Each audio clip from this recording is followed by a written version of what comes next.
ปาดโถ FC แฟนคลับบอสนกว่าปังก่อยังบ่ได้หลายพวงซ้ำลูกสาวอาอายน้อยสกุลพรสวัสดีสวัสดี FC แฟนคลับของน้องอาอายสกุลพรลูกสาวของบอสนกพงศกรแห่งวงเสียงวีหกมาพบมาพ่อกันคลิปนี้เอาสาเดิกสาเดินเพราะว่ามือนี่มีหลายเรื่องหลายราวที่มันเกิดขึ้นบ่ว่าจะแวดวงการหมอลำบ่ว่าจะแวดวงการกู้ภัย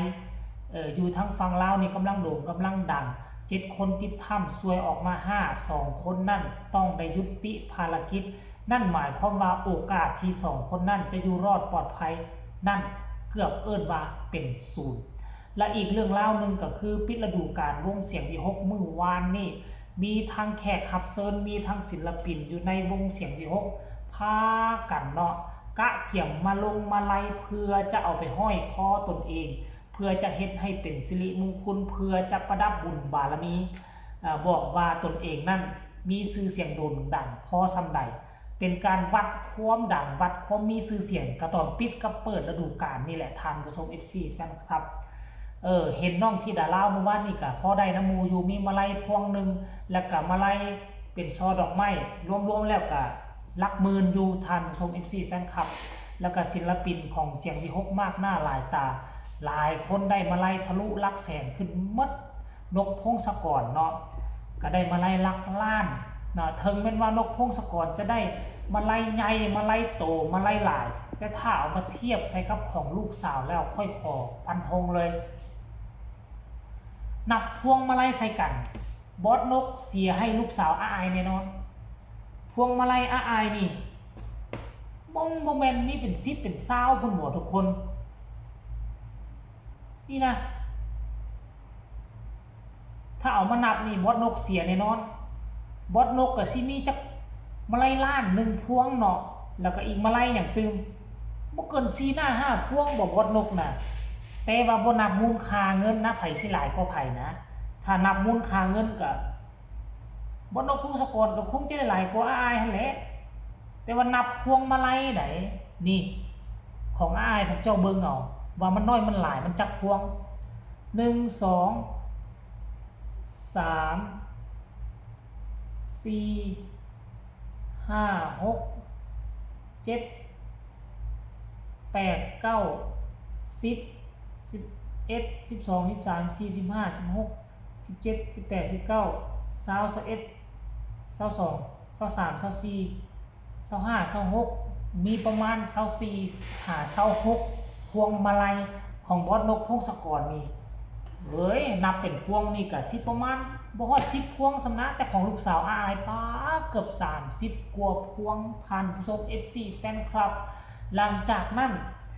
แสดงจบน้องก็เอากลับมาในเฮือนในศาลเนาะแล้วก็มาเฮ็ดเอาห้อยใส่ลงแม่พวกเจ้าห้อยใส่ตามคือเฮือนน่ะชั้น2น่ะมันเป็นผนังชั้น2เนาะก็คือเต็มผนังเฮือนด้านนึงนกตัวอย่างว่าอันนี้ผนังเฮือนด้านนึงของเจเบาลาวเอากว้างประมาณ5x6 เมตรซะเฮือนน้องอายก็สิเกาะเต็มไปเลยทุกคนเอ้ยหลังจากที่เพิ่นได้มาลัยเพิ่นเอามาฮอดเฮือนฮอดซ่านแล้วเพิ่นก็มาโพสต์เคลื่อนไหวขอบคุญขอบคุณนี่น่ะเนาะเพิ่นบอกว่าจบไปแล้วว่าซั่นเด้กับการปิดฤดูกาลปีที่6ก่อนอื่นหนูต้องขอบคุณโอกาสจากพ่อจ๋ากับญานุขอบคุณที่ให้โอกาสหนูได้มายืนอยู่บนเวทีมาทำตามความฝันของตัวเองขอบคุณ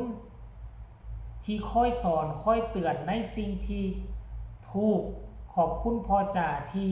อยู่เคียงข้างหนูมาตลอดเวลาหนูเหนื่อยหนูท้อก็จะให้กำลังใจหนูตลอดและสอนแต่สิ่งดีๆให้กับหนูแล้วก็ขอบคุณพ่อแม่ FC แฟนคลับผู้ที่มีส่วนร่วมในมาลัยปิดฤดูกาลครั้งนี้ยาวเหยียดให้ทุกคนเข้าไปอ่านอยู่ในเพจของน้องธิดาลาวก็แล้วกันเนาะมาตบท้ายด้วยว่าอายบ่ได้ไปไสนะคะอยู่เป็นลูกพ่อนกตลอดไปค่ะขอบคุณจากใจค่ะอายสกุลพรเป็นการตอกย้ เนาะให้ FC แฟนคลับเสียงที่6ได้รับได้ฮู้ว่าถ้าพวกเจ้าทุ่มเทให้กับอาอายถ้าน้องโด่งน้องดังน้องมีมาลัยเงินล้านน้องจะบ่มีวันไปจากพ่อจ๋าและย่านุเป็นอันขาดนี่คือคำมั่นสัญญาของคนคนหนึ่งท่านผู้ชม FC แฟนคลับหลังจากนั้นอาอายโพสต์แบบนี้แล้วก็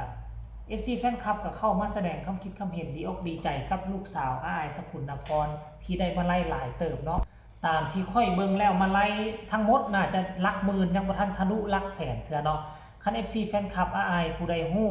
ว่ามาไล่ปิดฤดูกาลปีนี้ได้หลายน้อยส่ำใดก็สามารถบอกเจบ่าวลาวหรือว่าโอ้ทะลุหมื่นเด้อเจบ่าวลาวก็สามารถคอมเมนต์มาบอกกันทางใต้คอมเมนต์เด้อเดี๋ยวไปฟังคำคิดคำเห็นของ FC แฟนคลับก่อนอันนี้พอบีบอสมาก่อนหมู่เลยน่าฮักที่สุดลูกสาวอาอายก็มาตอบรักพ่อว่าซั่นนี่เนาะผู้ต่อมากับแม่มีตู้ท่านผู้ชมเอ้ยเนาะผู้ต่อมากับแม่มีตู้เพิ่นว่าจังได๋แม่มีตู้ว่าขอบคุณแม่หลิวและคุณยายใจดีนะคะว่าซั่นเด้คนนี้บอกว่าเก่งมากว่าซั่นเด้เลยลิงน้อยว่าซั่นส้มโอก็มาคอมเมนต์ว่าคนเก่งขอให้อาอายปังๆแบบนี้ตลอดไปเด้อลูกว่าซั่นเด้ผู้นี้ก็มาคอมเมนต์ว่ายินดีกับอีล่าอาอายคนเก่งอยู่กับพ่อจ๋าญานุ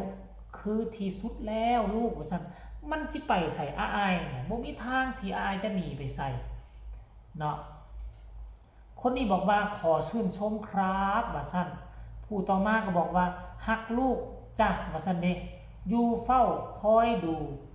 ลูกไปอีกเรื่อยๆบ่ต้องไปใส่